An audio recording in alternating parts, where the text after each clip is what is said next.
G'day, welcome to David Joshua Ford, episode 114, and on today's show I'm taking a look at my DJF Control Profile Labor Day sale, which is ending today, so if you want to take advantage of that 20% off all products, today's the day to do that. So I thought I might spend some time on today's show just going through what I have available on my website, things like what the DJF Control Profiles are, how you would install them, and then how you would customize them.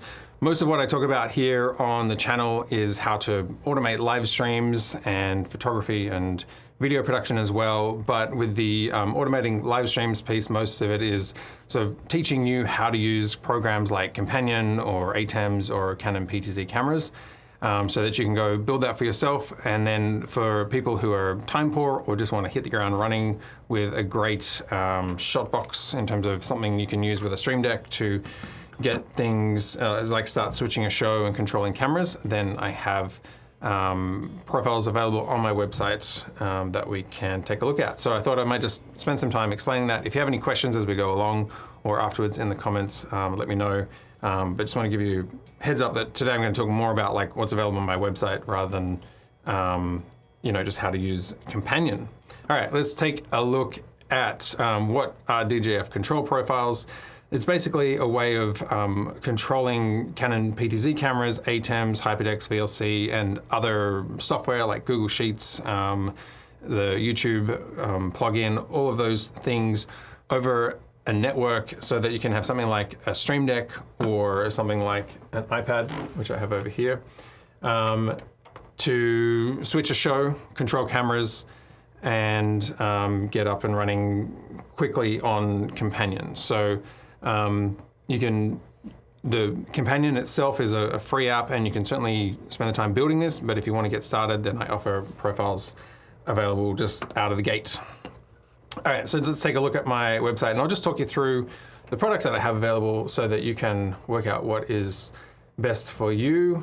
So DJF 4.2 is what we're currently on. I do incremental upgrades as new features come out in Companion, and this is running Companion version 4.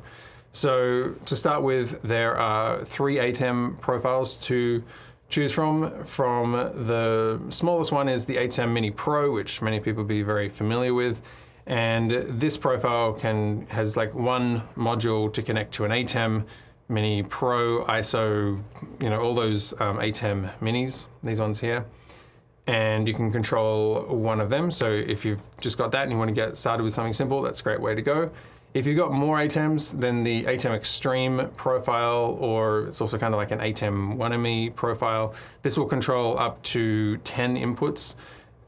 So down here you'll see the ATEM 2 module is going to control a 1ME Constellation, TV Studio Pro, HD8, and then also the Mini Extreme or the SDI version or the SDI Mini Pro all the way down to the Mini.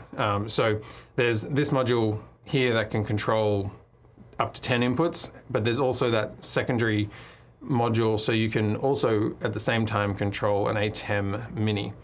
And then the big boy that took a lot of work, and I'm very pleased with how this has turned out, is the ATEM 4ME is what it's called, but it is also targeting the ATEM 2ME as well as everything underneath it. So this profile can control up to 40 ATEM inputs. I'll scroll down here. So the first ATEM module, a 4ME, 2ME, 1ME Constellation, broadcast 4K, TV Studio, HD8, Mini Extreme, all the way down to the Mini. So the first module can control basically any ATEM, at least up to 40 inputs. There's also the secondary module, which will control up to the Extreme or the 1ME. And then there's that third module, which can control the Mini Pro. So the way that I use this, for example, in my studio, is I have my main live streaming box here, and that has a 2ME Constellation in it. That is my primary switching profile down here that I'm switching with. And then in the back of this fly rack, which I've got here, is an Extreme, and I use that as a video recorder. So I've got my main 2ME switcher, an Extreme for video recording, and then I've also got an ATEM Mini somewhere not plugged in at the moment, which if I'm at a venue, that could be up on stage as the presenter's laptop or something sort of auxiliary switching to send video back into the main switching here. So that's, let me just jump back here. That's the way that I use 3 ATEMs in one profile, which I quite like being able to do that. Also in these profiles, of all of these profiles, are DJF clock, log, the YouTube module, and run of show clock arming triggers, which have been updated to 4.2. All right, next up we have the Canon PTZ control. So this will control Canon PTZ cameras in the 100, 300, 500, 700. It might control the outdoor ones too, probably would, because it's the XC protocol. I haven't tested it with that, but all of the indoor cameras at least, it will work with that. And it will control sort of up to 18 cameras. It's basically got, it can control 6 cameras at once, and then there's sort of 3 banks of cameras. So you can store up to 18 camera addresses, and you can address 6 of them at a time. So there's a button down here that you can press to switch banks. So if you've got, you know, a setup with 6 cameras, you can have that for one setup, and then you could have another 6 cameras somewhere else, and you'd have to switch by just cycling through this button of what they're addressing. So sort of 18 cameras, but 6 cameras at a time is what that can control. Also includes the DJF clock, log, YouTube module, all that kind of stuff. And then these other profiles are combinations. So you've got the ATEM, sorry, the Canon PTZ only module, and then you've got the Canon PTZ plus a 4 ATEM switcher, or a 10 ATEM switcher, or the 40 ATEM switcher with the 4ME.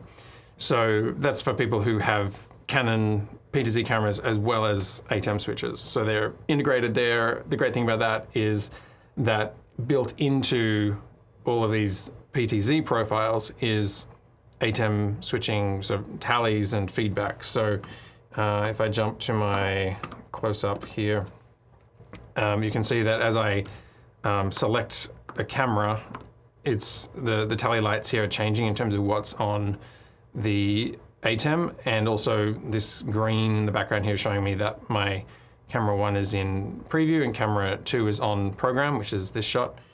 And as I select it, this all updates. So it's sort of integrated with the ATEM.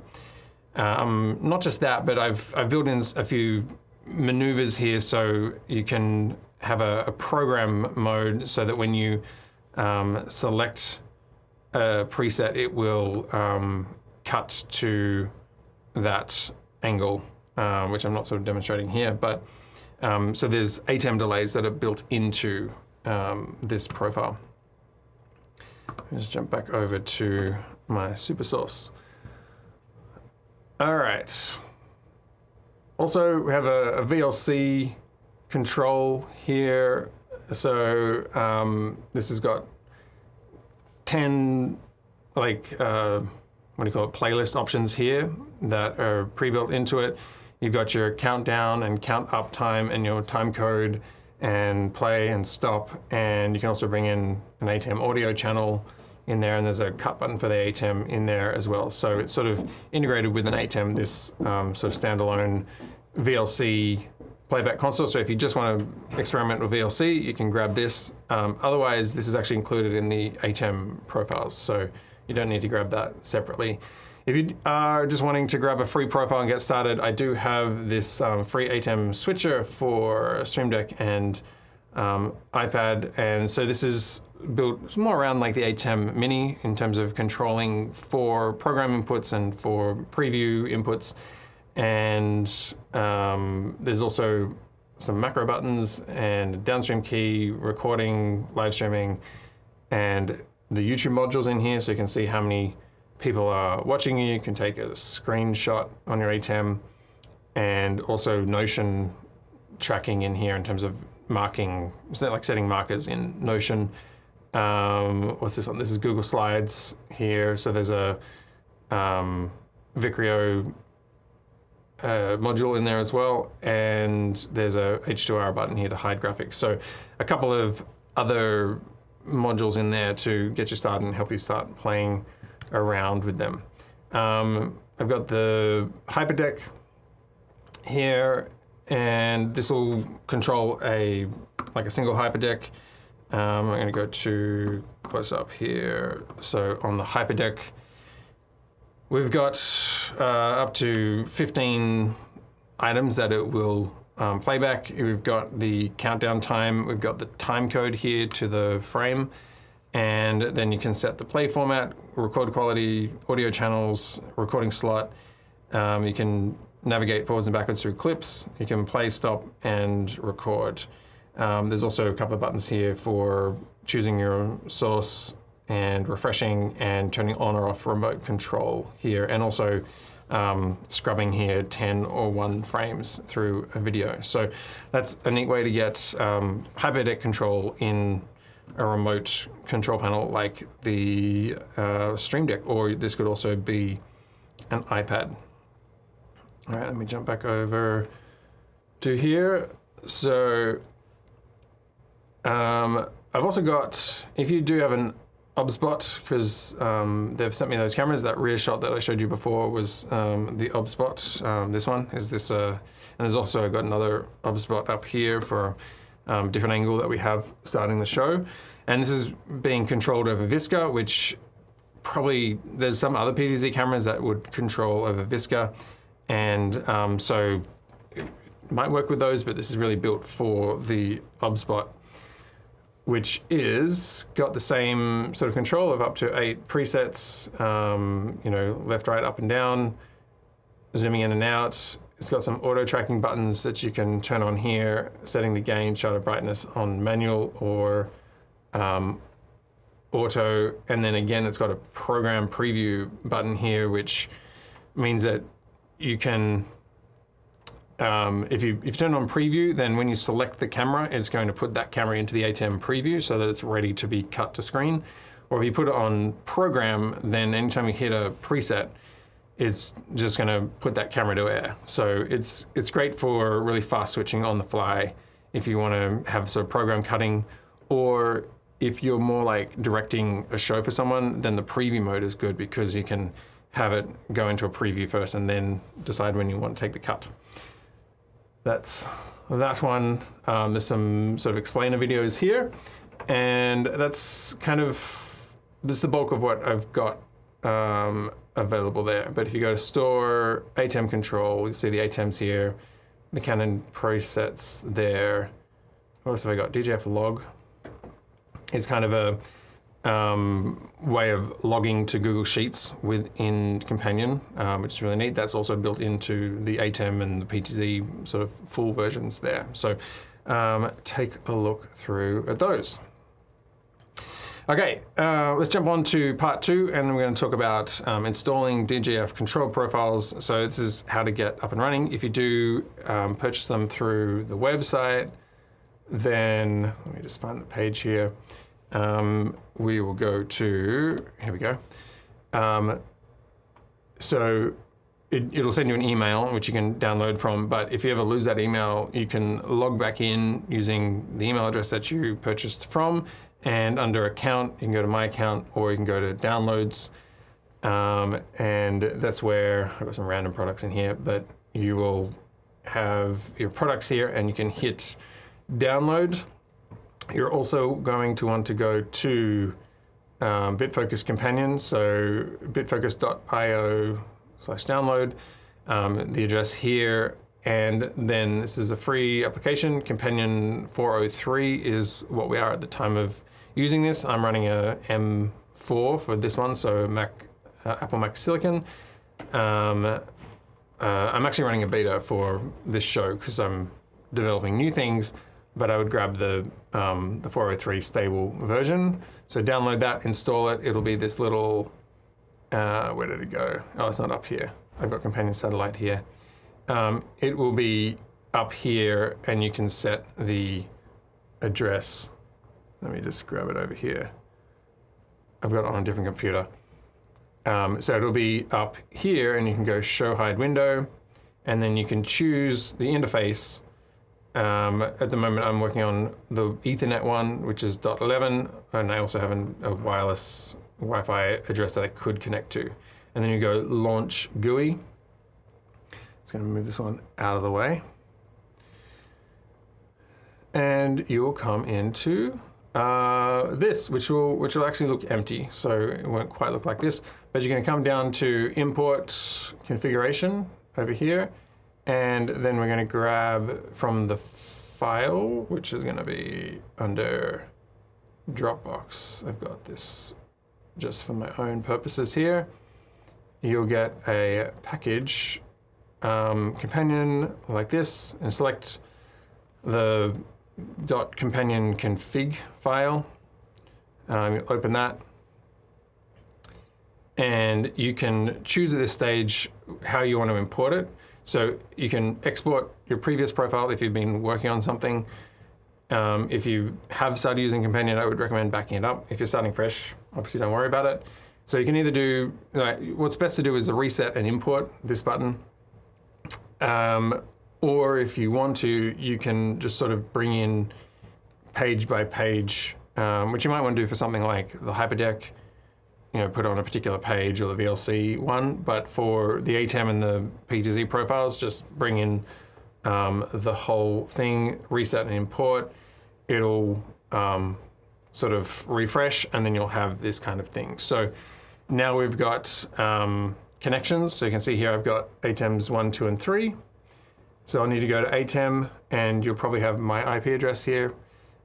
And you just need to update this to your IP address of the ATEM. I'll take a little detour here if you're not familiar with it, just to talk about Companion 101, which is getting started. So this is a network-based environment, so you need a router to be setting IP addresses between your computer and, which is, computer is Companion, Stream Deck, and the equipment here.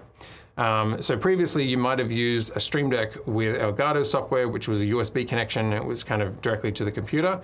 Now we're not going to do that. We're going to be still Stream Deck connected to the computer, but we're going to quit Elgato's application, and we're going to open Companion either at the local address 127.0.0.1, or it'll be the IP address of your computer. Either one will be fine, depending on your network setup. And so then we're going to bring in a connection to a router. So we've got a Stream Deck connected to the computer. The computer is running Companion.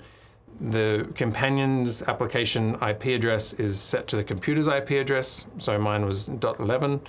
And then the computer is connected either via Wi-Fi or preferably Ethernet to a switch and a router. And the router is setting the IP addresses on this local network. So we're not connected to the internet yet. We're just locally within here. Then from that switch, that's going to connect to all of your equipment. So the ATEMs have an Ethernet port in the back. So you're going to plug the switch into the ATEM. You can plug the switch into the Canon P2Z cameras, and they can get PoE, power over Ethernet. So you can actually power your camera from a PoE switch if you have that. Hyperdecks, all that kind of stuff. These all run on a network, and they have an IP address that will be designated by the router. Then what you can do is you can leave that primary computer running to have Companion on the network, but you could sit at a remote computer, either over Wi-Fi or Ethernet, and you could use Companion satellite to plug another Stream Deck into another computer. So it means that you can have, like I was showing you before, I have a rack which has a computer and it's running Companion, but now I'm sitting at my desktop here and I have a whole different computer with a Stream Deck in front of me, and this is using Companion satellite to speak to the first computer and control the equipment on the network. So that's kind of our structure that we have going on here. And then you can add in wireless devices like an iPad to do your switching, or an iPhone, or really any web browser, so it could be a computer, over Ethernet or Wi-Fi again. And again, you'll have the same remote control. So you can see that we've built a really broad environment here, which gives us plenty of control, whether we're sitting at a computer switching or whether we're holding a phone or a tablet in our hands running around a studio to make adjustments. So it just connects everything together and means that we have control over all of that. All right, back to our setup.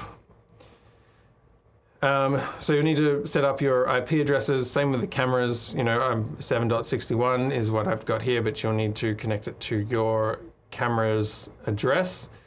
And what else have we got? Visca, YouTube. You need to go through and set up your YouTube, Google Sheets, timestamp. H2R should be pretty simple if you're running it locally. It's just this 127 address here. So you can keep that one. VLC, the same, you can keep that at the local address if you're running it on the computer, or if you're running VLC on a different computer, that's where you'd put on the different computer's IP address. And these ones are, I got some more stuff in here than is in the profiles. So I'm just scrolling down. Web presenter, wing obspot. Okay, so once you've got that set up, it should be up and running, and then we can move on to our last section, which is about how to customize the DJF control profiles. So the profiles are really great for getting up and running and doing switching right away. So I'll give you an idea of that now. If we go to close up here. So what I've got here is the Stream Deck with the profile on it. And camera 2 is this one, my overhead camera, and camera 1 is this camera, which I've got as my insert shot. Starting from the top, it's a menu page, so this is where you can jump to your ATEMs, this is actually being rebuilt, so it looks a bit different at the moment. Or you can jump to your Canon PTZ cameras, so I've got up to 6 cameras along here that I can select. And then I can jump between presets, so if I select camera 2, and I hit desk, then it'll go to my other preset that I had and it'll come back. There's tons of, you can do manual movements, zooming in and out. You can turn on auto tracking. There's also a loop mode, which I was showing last week in terms of if you just want to loop between 2 presets, it will do that. Obviously this is a very fast preset, but if you change the time under adjust here, you could change how many seconds it goes for. So set it for 30 seconds and just have it panning around the back of a room. Will give you a really nice look. There's your drive mode in terms of reposition, drive time, or drive speed. And you can quickly change that between slow, medium, fast with some presets here if you want to do different camera maneuvers. And recall will get you up to 36 presets. The first 1 to 8 are on this front page just for faster switching. The first 1 to 8 don't save the color profile settings. They're just doing the PTZ movements. And then the other, actually I think it's like 11 to 36 control the color settings as well. So what that means is you could save your full color settings to a button here, and then when you're adjusting a show, you can have your lighting separate to your camera position, is what that is. Adjustments, auto, manual, gain, shutter, iris, white balance, focus, turning on lost recovery for the tracking. You can turn that off. And there's also gain here, which will control all the cameras at once. So if you make a change on one camera setting, you know, like setting it to 30 seconds or a 4-second maneuver, it's going to do that across all cameras, which can be sort of speed up your camera switching process. Bank is what I was saying in terms of switching the bank between cameras 1 to 6, 7 to 12, 13 to 18 in different banks. You can cycle through them. You can turn the module on and off here, particularly if you want to like refresh it. And then the drive speed and time you can adjust here. That's most of the Canon stuff. Oh, and then there's also program and preview mode. So you can either turn it on or off. So off is just nothing happens. Preview is usually what I have it on. So when I select a camera on my ATEM, I'm getting that, you know, camera 2 goes into the preview.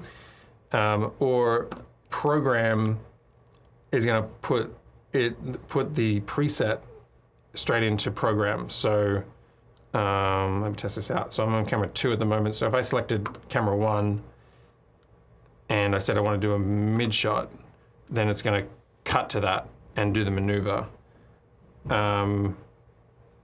And because I'm on the time setting, it's going to cut straight away. Whereas if I did, let me get back to scene close up and PTZ. So if I change this to reposition, there's going to be a delay when I cut to camera 1. So it's on repo. I want to close up. I want to cut to a mid shot. So this is going to happen in that you'll see it happen on the little camera first, and then it'll cut on the big screen. So if I hit this one, see how I've repositioned off air, and then it's going to cut. So this is really good for panel situations where you might have people's names in here. Let me just come back in here. You know, instead of wide shot, mid shot, you might have people's names, and you can just hit someone's name, and it will jump to them. Sorry, it'll do the reposition, and then it will cut. So the reposition's off air. So that's how that works. Let's put this back onto preview. All right, I think I've got this one. Now let's go to scene page super source. We're going to go to buttons. So when you get the profile, there's a couple things you might want to adjust in here once you've put in your IP addresses and all that. Some of this looks a little bit different because I'm sort of building out the next version here, but you'll have these page jump buttons. I might demonstrate on the Stream Deck. So the home page will have buttons to jump to, like the ATEM. This is looking a bit different because I'm rebuilding it. PTZ and jump back, or jump to like Hyperdeck, jump back to the home. So this top button's always going to get you back home to then choose what you want to go to, like the clock or the log page. The shot page, if you've got an ATEM, this will have these buttons for switching. You can copy other buttons into this page if you want to. So under, let me go back to this one. So you can, basically what you would do is you go to page 17, the input page. So here you've got 1 to 5, all the way up to 20, and then you've got your inputs 21 to 40 on the next page. So if, for example, you wanted to bring in input 29, actually I won't do that because I don't have 2 of me connected. So I've got like an Apple TV here. So I could just copy that button, go back to page 2, and then I could select, I'm not sure what I'm working on there. Working on something, I'm just gonna put it over here. I can select an empty button and paste that in.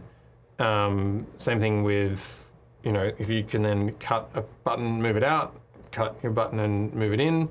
And now I have an Apple TV button here that I can cut to, which is not turned on at the moment, as you can see. So that's no good. I thought it was gonna have the Apple home screen, but I think it's off. So, but you get the idea of, like, you can, you know, maybe you've got 40 inputs, but you only need 10 of them to do like fast switching, and you can get them onto a single page of a Stream Deck by cutting and pasting it that way. I'm just gonna put this one back so I don't forget that.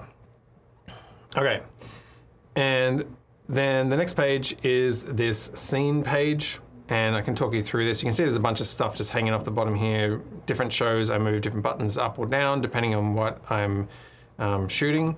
But most of my show is running off this page. So this menu system is designed to sort of work fast for you. So from the home page, you can access all the other inputs that you have in terms of, you know, VLC or H2R, you know, the log page, all that kind of stuff. And then the shot page is for fast switching. The scene page is scenes that are kind of like compound buttons. The show page will be a combination of a YouTube plugin, a automated show, which we can talk about in a sec, and then sort of recording and web streaming stuff down here. And then the run of show is how I actually sort of move through all these different steps between starting the show, going through different segments, and wrapping. Shot page, scene page. Okay, so what I've got here is my sort of menu bar. I've got my, this will trigger the next cue over here, and I can then select what the next cue is up here. And I can go, so that when I go back to a scene page, I can still, you know, trigger, like, you know, the next thing is saying goodbye. We'll take some questions and goodbye. Or I can, where are we? I can jump ahead or back easily without having to go to the cue page. So that's where that sits up there. Most of what I have switching is and these are just colors that I've built myself. These aren't in the download, but I'm just telling you now as a way of like knowing that you could put these buttons onto this page to have faster switching in your show. So I have these blue buttons as my camera 1, wide shot, mid shot, close up, desk shot, the offset shot that I had before with the graphic on the side. And then I've got advancing the graphic. I can mute off or turn it back on, and I can hide all graphics. The purple ones are my sort of desktop presentation in terms of full screen, or I can click on them, I guess, full screen, or having it with the my face in there, or else putting it into a super source. So these are, you know, when I'm presenting something from the computer screen, that's what I'm working with. The brown ones are camera 2, but camera 2 with my face on it. So I can go wide shot, and this will show you like my whole desk or my full desk if I want to like demonstrate a bit more stuff there. Or close up is often what I'm working with in terms of showing you, you know, either equipment or a Stream Deck up close. And then I think I've programmed this desk, or else a rack. Is that in there? There you go. You can get a close up of the rack. And so that's kind of how those buttons work for me to do multiple things at once without, because when I'm presenting a show, I just want to think about like, okay, I want to show them the rack, hit the rack button, and it, you know, moves the camera, cuts it, and if it needs to, does any audio or things as well, or even lighting. Then up the back here, I've got 2 tail air cameras. So I've got a presets 1, 6, and then on tail 2, I've got presets 1, 2, and 4. So I've got like my wide shot, and I've got a shot of the PTZ camera, and I've got my rear shot, and one that moves in a bit more, and then my sort of showing the back of my head and the rack and that kind of stuff. So they're the presets, so just to show a bit more behind the scenes when I'm trying to demonstrate what the setup looks like. And then I can cut back to this shot, for example, which is a clean shot. And so it's not just cutting to camera 1, it's also saying to the PTZ camera, come into a close-up, and it's also saying to the ATEM, clear away any on-stream keys. Like, so this, for example, has my overhead shot has my picture-in-picture face here, right? And so if I was on the shot page, as I'm cutting around, I'm gonna end up with this look. And so the reason I have a shot page, a scene page, is that I can automatically build in to say, hey, this is my clean of a cut up, or like my mid shot. Mid shot safe is telling me that it also is clearing any graphics and stuff that might be there. I also have graphics built in to clearing off the desktop. So let me go to my super source. So if I had, for example, on my rundown social, if I had a comment on the screen, and just imagine I'm just full screen on talking about a comment, and then I cut to this shot, I'm gonna press this button again, hit the super source button, it's gonna cut to the super source and it's clearing the graphics because there's probably an overlay, so I wanna get a clean shot. So these are the things that we are working through. I'm gonna jump back over to, so on super source, I'll show you what that looks like on the buttons. So my camera one, the clean button here, is the wide shot. I'm actually grabbing the text from page 77, button 10 is the camera one preset one. So if I change the preset one, then I don't have to come in here and update what this name is. So that's a little trick there if you want to just sort of streamline some of that. Okay, so when I press this wide shot, I might go to the safe shot because it's the same thing, but it's a nicer shot. Okay, so I've got this button and I've added in the words safe here just to remind me that it's my safety fallback shot. And it's gonna do the following. So you can come down here, add an action, and select any actions and insert them here.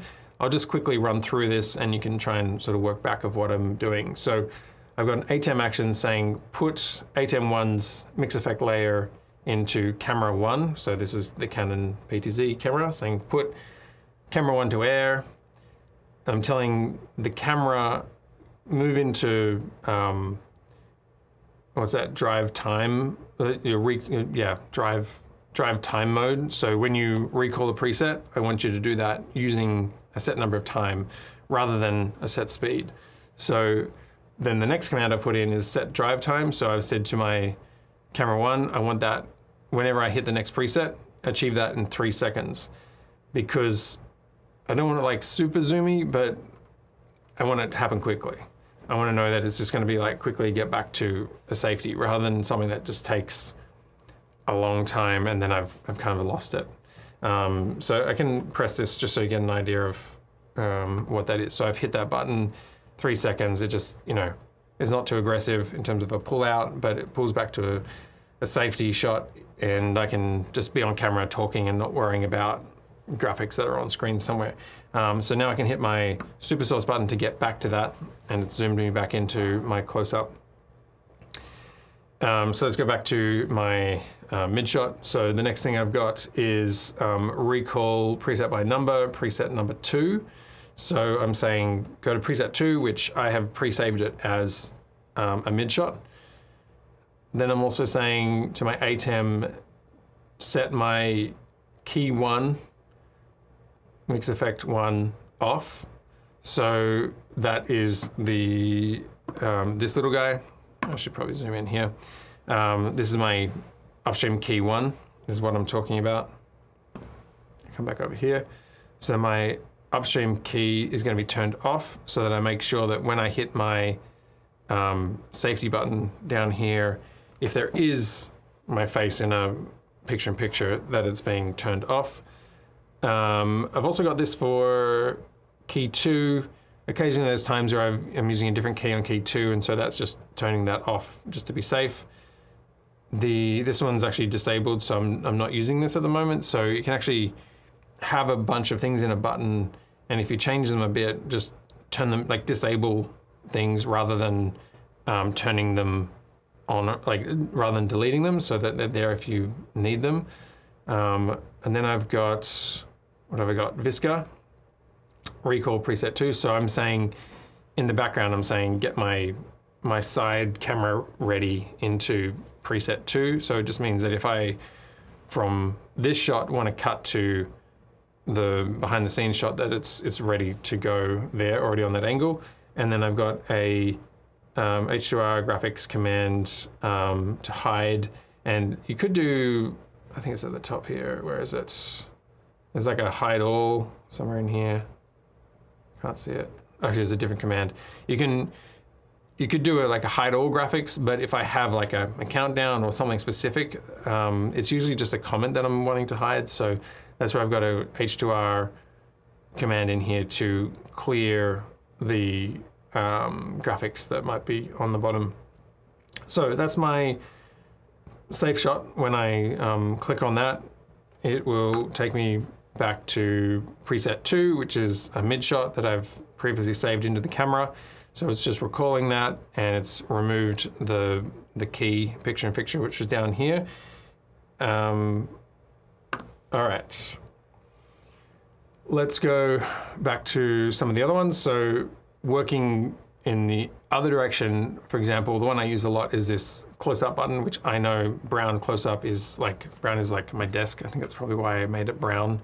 And then blue was my background. So it's kind of just my color scheme that I've put in here. You can just come here and select any old color that you want in terms of doing that. I've just color-coded the cameras all the same so that at a glance I can look at it and I know that brown, okay, I'm working with camera 2, blue, I'm working with camera 1.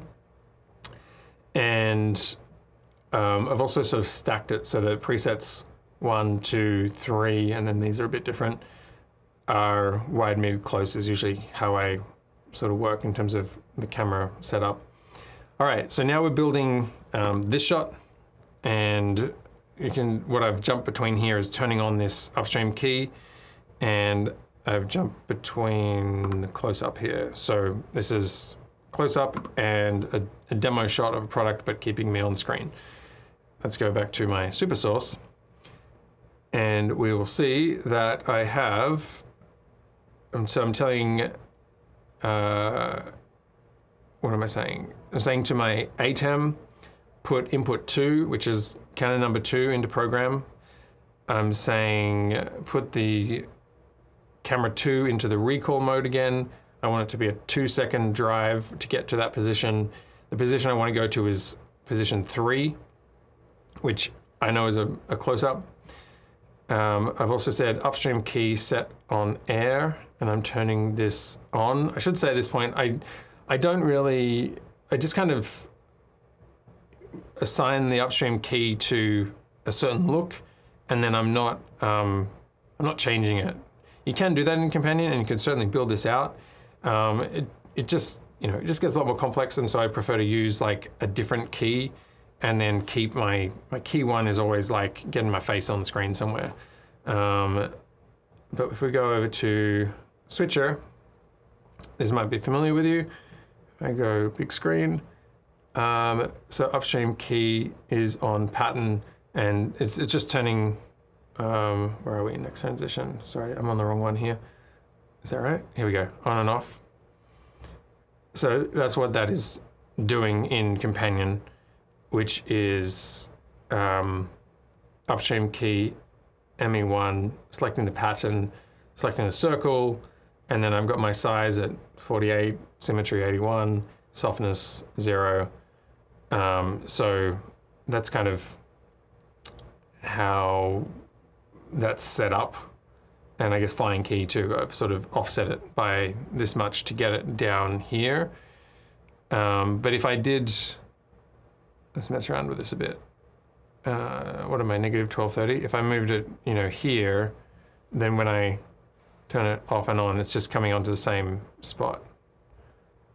Let's get that back to negative 1230, like that. So nothing too tricky happening there. Let me just quit that. Okay, so we're telling in Companion, we're saying turn that upstream key on. So we're saying set it on air. You can also toggle it, but I just want to make sure it's on air. ME1 using key 1. And then my drive time is 2 seconds to get there. And then, oh, and this is PTZ1. So what I'm also doing is setting my, what am I saying? This camera to this shot. So I got 2 cameras here. The main background of this shot is this one. So it's going to blow up to the full screen. So I'm saying go to preset number 3, my close-up of my Stream Deck in 2 seconds. And then down the bottom here, I've also got for camera 1, which is this camera, I want to also put into drive time of 2 seconds, and I want to do, probably should be there technically, set it to drive time, set it to 2 seconds, and then execute that in to number 3. And then I've also got to hide all in there for whatever reason, to kill all the graphics. So now if I jump to my close-up, I can demonstrate the product here, the Stream Deck, without having to think about all the other things that are going on in the system, and I can jump back to a close-up of myself. And that's kind of the fastest way that I've been able to like jump around. I could do the same thing by going into here and switching it to, well, let's work back the other way, turning off the key and switching here, which you might want to do if you're directing a show for someone else and you're building that in preview and then going cut, but you need, you know, a second or two to kind of compile that preview and then put it onto air. So that's better for big productions. If you've got a dedicated director who's doing the switching, you build that preview and then cut it across. But if you're just doing stuff on the fly or you want to do faster cutting, that's where getting, like building a scene like this is gonna, you know, be much faster and easier. Okay, these buttons up the top, these I've just copied from my Visca profile. So there's nothing actually, I haven't modified these at all. I've just dumped them in here. Oh, sorry, I gotta jump over to here. These ones are just my OBSBot cameras, and I've just gone to my Visca profile and, you know, grabbed like copied this, going back to page 3 and pasted it in, and then I just like select it. So that's kind of how that works. Nothing too fancy there. All right, I'm gonna move on from scene. What have we got, about 10 minutes left here, and I'll take any questions that you want as we go along. And the show page. So the show page, also here, is mostly a YouTube module. So you can see there's 5 people watching at the moment. You've got your show name here. You can refresh or reload YouTube. So you don't want to reload while you're on a, when you hit reload, it's going to reload all of your episodes. So it's going to go to YouTube, see what the latest one is that you've scheduled, and push this one in there. So I do that before the show, but now that I'm in the show, I just hit refresh if I want to sort of manually refresh it faster than it automatically does. It's showing me that I'm live, that my health is good. It's live here.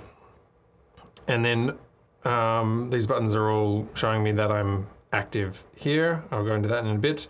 And also in your Google Sheets, you can set up comments. So if you watch the comments right now, how would I do this? Let's go to Super Source. Can I bring over this one? I think I've got one in here. I'll bring this sheet over. Okay, this is the, so it will pop up in my comments. So when I hit my button here, it's pulling in a pre-written comment from Google Sheets. And if I press it, it will pop it up in here. So hello, where in the world are you joining from today? So now that has, from Google Sheets, I've got a list of like comments, chat things that I can cycle through here, and then I can execute, and it will put it into the chat. So this is what I do at the start of the show when I'm, and it also brings in variable text. So it, you know, I don't have to update this week to week. I can say, where in the world are you joining from, just to get people kind of like, hey, I'm from Italy or whatever. And then on today's show, we're looking at, and then this is where it's inserted H2R text, which is what are DJF Control Profiles, that kind of stuff. So it's talking about the topic of the show is not something I've typed up, that's pulling it from H2R's, like my show headers and stuff.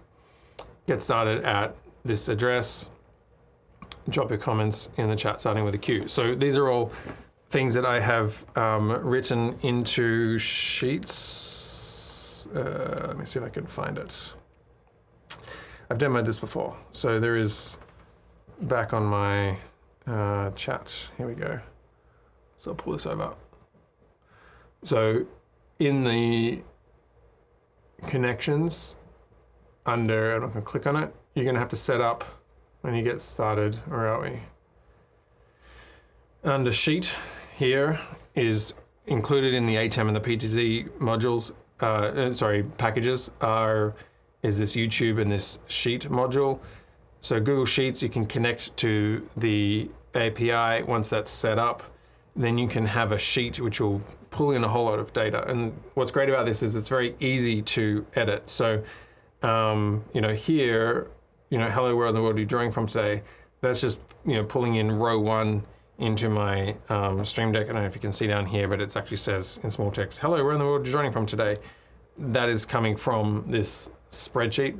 The same thing with, I have a sheet called PTZ, and these are my 6 camera PTZ names. And what's lovely about this is in my profile, these are all the names that are pulling from this sheet.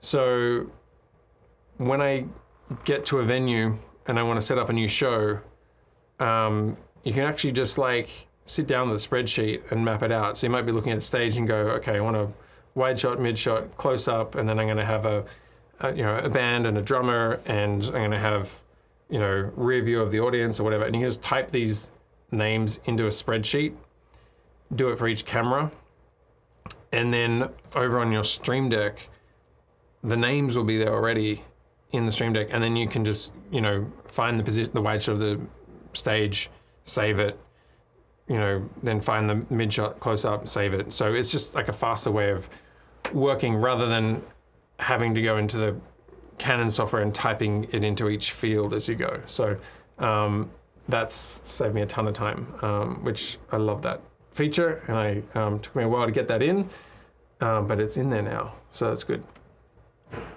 All right, what are we getting back to? We were on, not this one, we were on, let me just pull this over here so I can keep an eye on what I'm working on. And buttons down here. Okay, show buttons. There's, you know, some ATEM 3 and stuff like this. So there's other buttons you can, you know, move up into the Stream Deck because it's just running out of real estate. But I use, for example, like a button showing me that I'm live on my web presenter, which is in there. So that button is in there. There's also a record button for Hyperdeck if you had a Hyperdeck.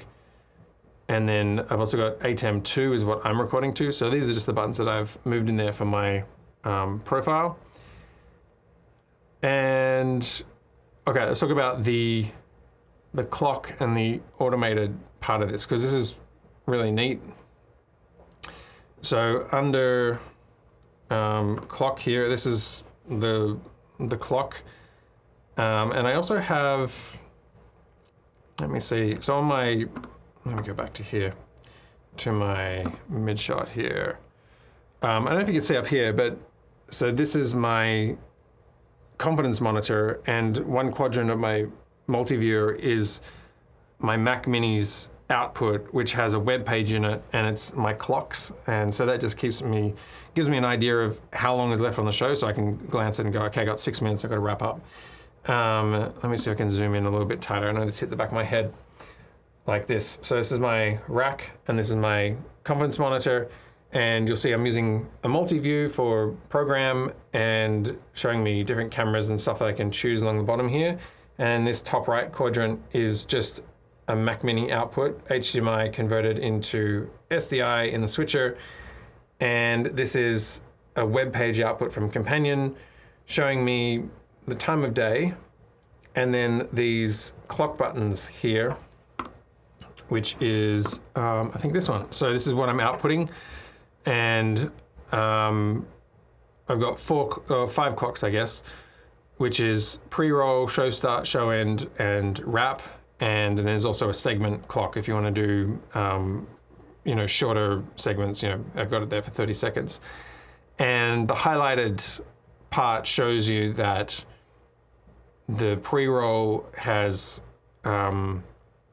is on auto. So if I come over to, and then come back to my close-up here, or maybe I can show you on super source. That's probably better. So I can go to surfaces, and I got my clock.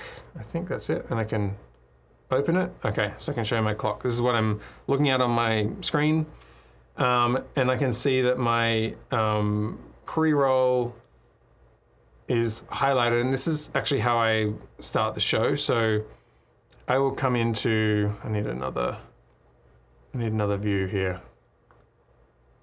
I guess I could show you on the Stream Deck here. So I'll go to my clock here. You can type in, so just say we want to end the show at a certain time. So my show is going to start rolling up automatically at 9:55.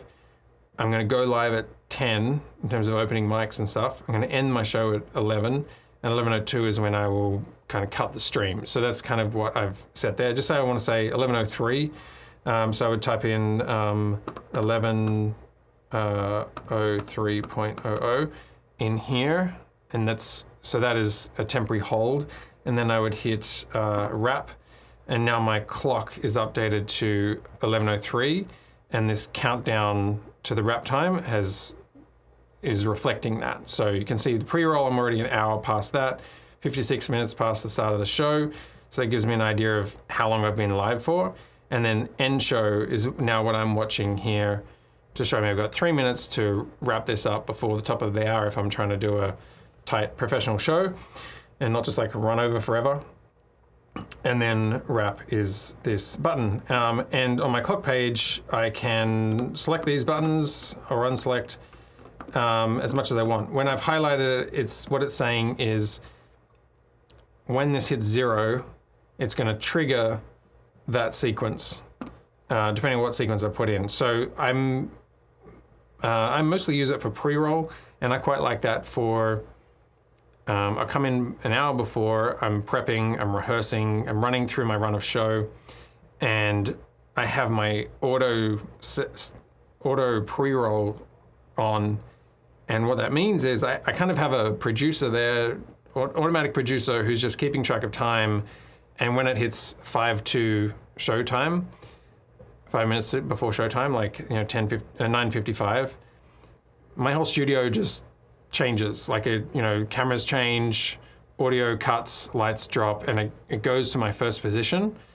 and then I know, okay, I'm in my 5-minute pre-roll before the show starts. So it means I don't lose track of time, and it just sort of keeps me on track. I use that for pre-roll, but you can also use that, and I might start this for start of the show. At the moment, I sort of manually trigger it, but I could set it just to automatically start the show, automatically start the wrap wind up in 2 minutes apparently, and then wrap is when I've sort of cut the streams, so YouTube is off. So that's how you would set those clocks, and you can also have a segment clock here. I should go into this in more detail in another episode, but that's how I use this for, go back over here, for what I'm looking at here in my teleprompter, and it just sort of keeps me on track.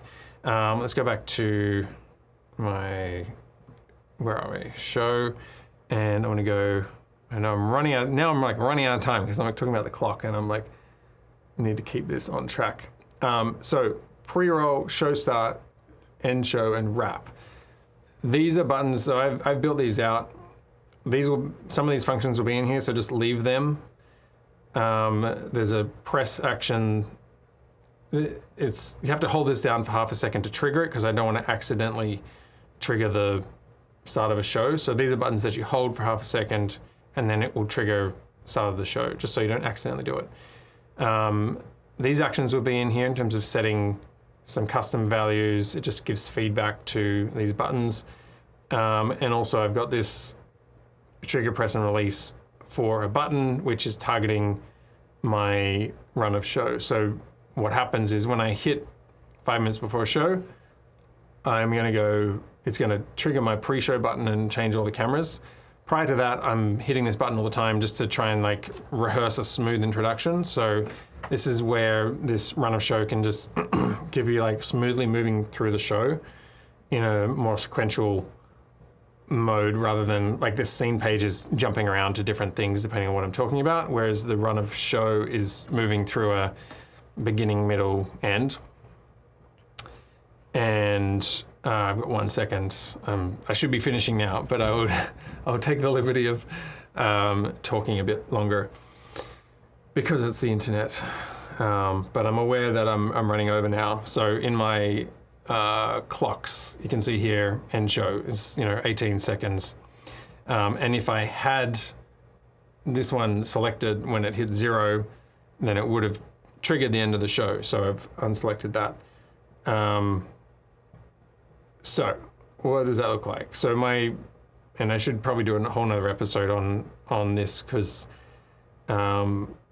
this just means I can come into a studio and I can spend an hour thinking about like, what's the content that I'm talking about and like focusing on the content of what I'm making. And then the technical aspects are they're repeating and I don't have to set them up because they're pre-programmed and they're adaptive.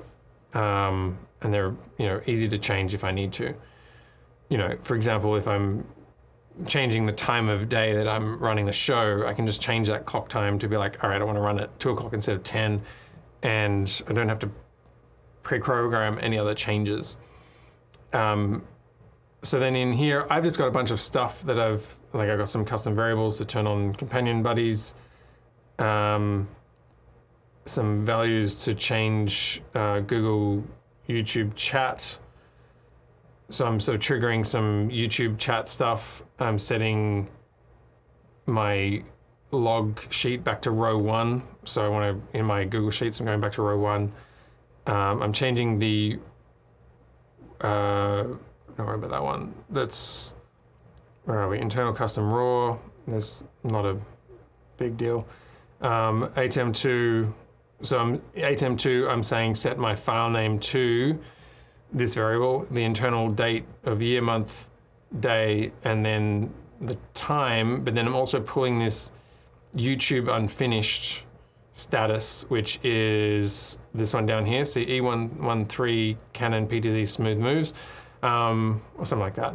So, and what that means is when I finish a show on my SSD for the Extreme, I have all of my shows recorded in date order, but then also there's the YouTube name of what that was about. So if I'm scanning through a list of 20 folders, I can just go, that was the one about PTZ cameras, and I don't have to sort of just click on numbers and try and figure out what it is. Then I wait a bit and I start the web presenter. That gets up and running. I've actually got like a 20-second wait time in here, and then I've got a YouTube command to go live on YouTube. I found there were some times where if I just started the web presenter and hit go live on YouTube, the YouTube hasn't recognized the stream coming into it. And so the go live command gets lost because it's saying go live and YouTube's saying, well, there's no stream, and so the command gets lost. So that's why there's like 20 seconds to just allow the stream to hit YouTube and YouTube to kind of wind up and go, stream's good, I got it, and then go live. So that's why there's more time in this, and that's also why I have a 5-minute pre-roll so that I can just get the whole machine up and running, and then I know that at 10 a.m. I'm going to be exactly on it, ready to go. What else we got? ATEM recording start or stop. So now I start the ATEM recording because I don't need previous stuff. So now I'm recording a backup of this. Then I have a YouTube command to send a chat saying, hello, where in the world are you joining from today? Another wait time. There's more messages to the YouTube chat. And what's this? Adding a chapter marker. So as I'm going through my show, the chapter markers of the live stream are automatically being laid down. Each time I start a new segment, a new chapter marker, but this is getting the first pre-roll, like 00 time code up on the chat. I've got a TP link power connector here, and so I'm turning off, there's like a room fan in here that gets cut so that if I've got, you know, a fan on in the background, that's cut.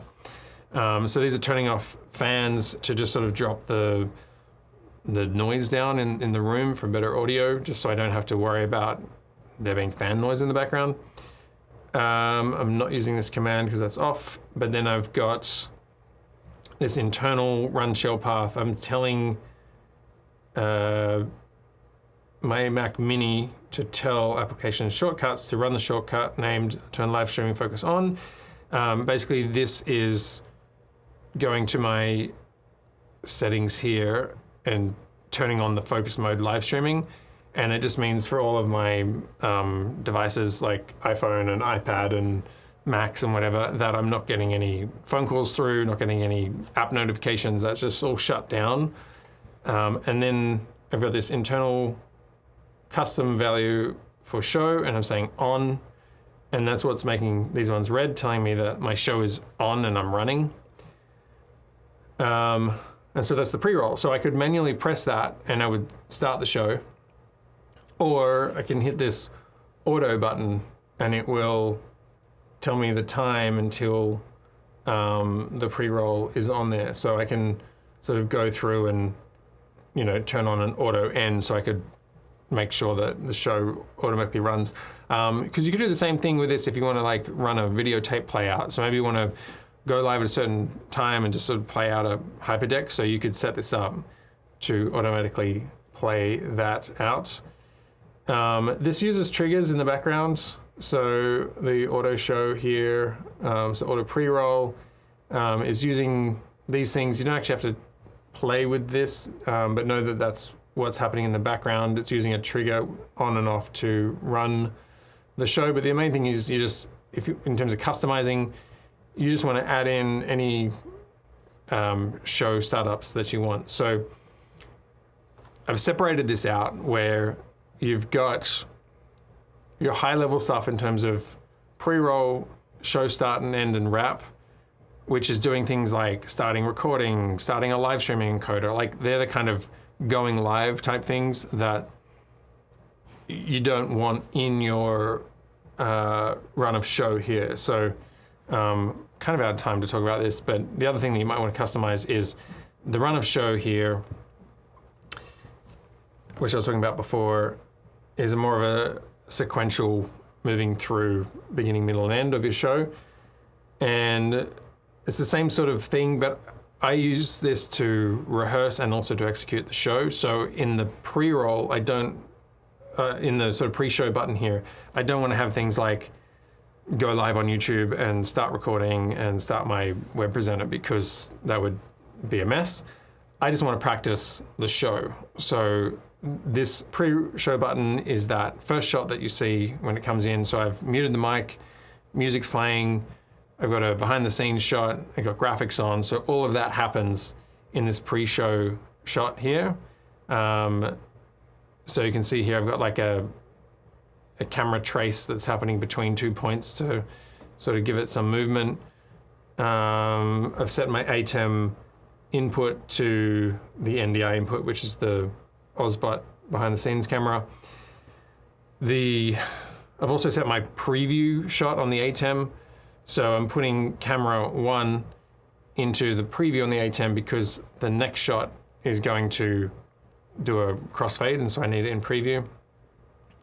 I've set my Hyperdeck, that's actually what I'm playing the music off in the background to play, I've set the audio channels for that. So the volume of the music is controlled through the ATEM. I've set my mix option here to turn off my microphone. That's this Fairlight Audio kill the TRS input. And what else have I got here? Hyperdeck fill. So this is I'm turning on the music here coming from the Hyperdeck. I'm turning on H2R's, countdown to the time, like, starting in this many seconds. I'm turning on the ticker, showing what's on today's show. And the key inputs are, what's this one? WebP monitor. I'm just setting the inputs here. I think it's probably, oh, this is old. I've turned this off anyway. And then upstream key, I'm making sure that the picture-in-picture that I had down here is off. I've got some lighting triggers here, light key I'm using to change my lighting settings. A couple of light cues in here. Setting my Visca cameras so my behind the scenes cameras to different presets. So just getting all the camera positions, the lighting, the audio into the first look. And I'm telling it to play Hyperdeck clip 1 DJF theme. And that's that. And so that's my first shot of the show, so that when I then start the show, I am doing a lighting cue. I'm changing the volume of the music to drop it down. I'm opening up my microphone, turning that on. I'm telling the camera to begin a 30-second maneuver into preset 3. I'm hiding all the graphics to just clear off anything that's in the way. There's a bit of a wait there.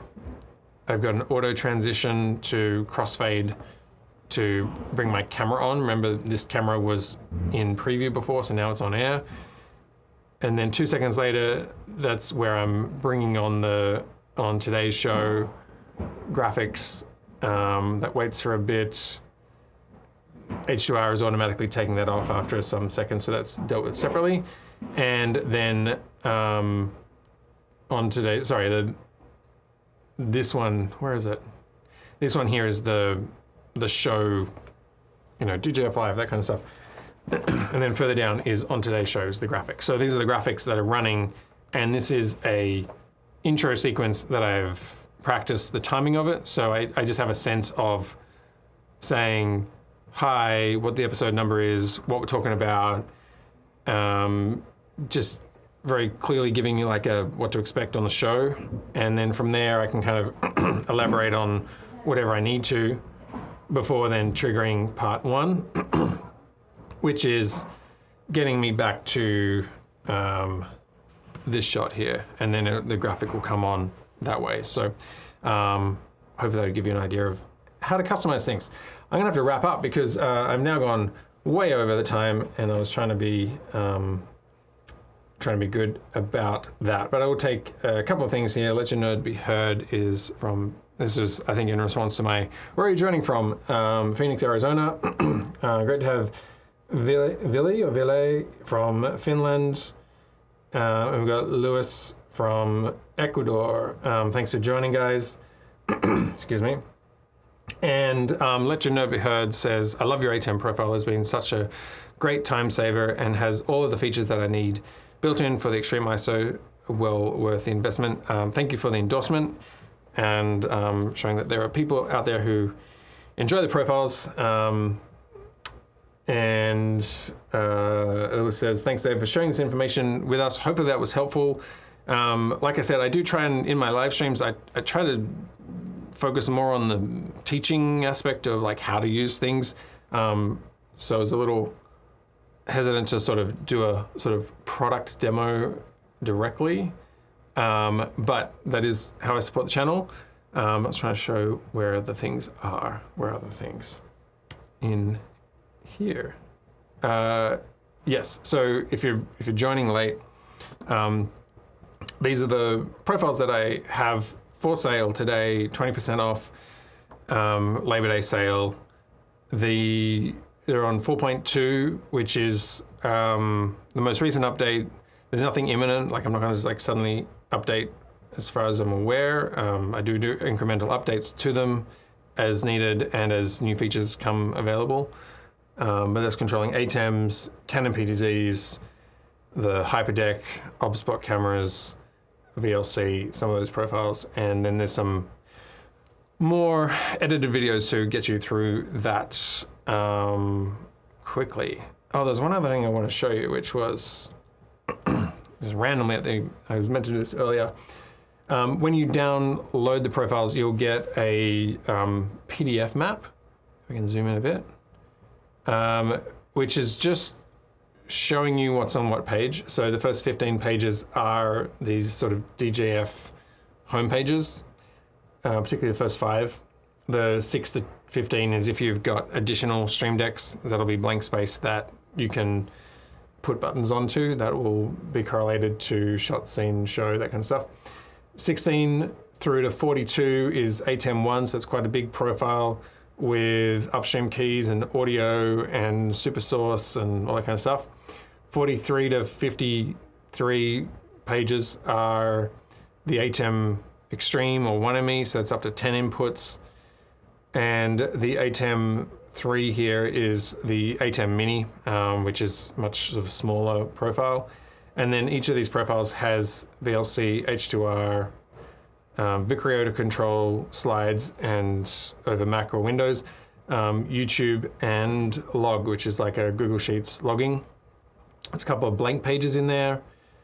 I've stopped supporting the 15 button version of the profile because it's too many pages.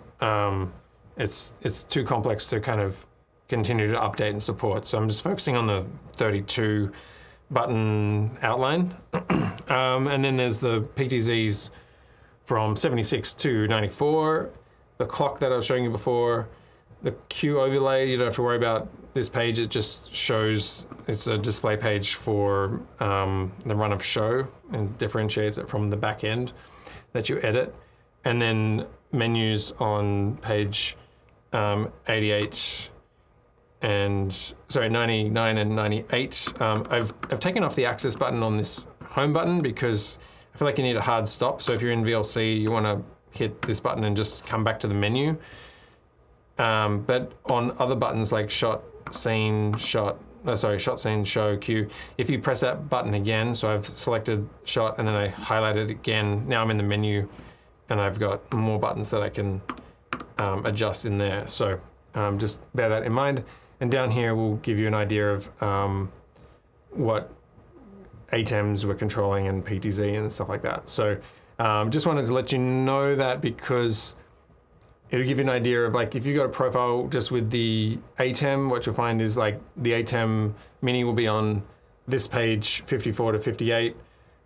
And then this red section here and blue section, that'll be blank. So they're just pages you can use for yourself. And then you'll have pages 1 to 15 in use for everything.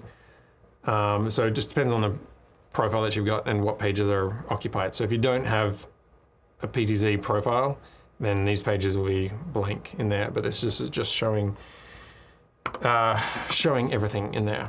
All right, I think that's everything.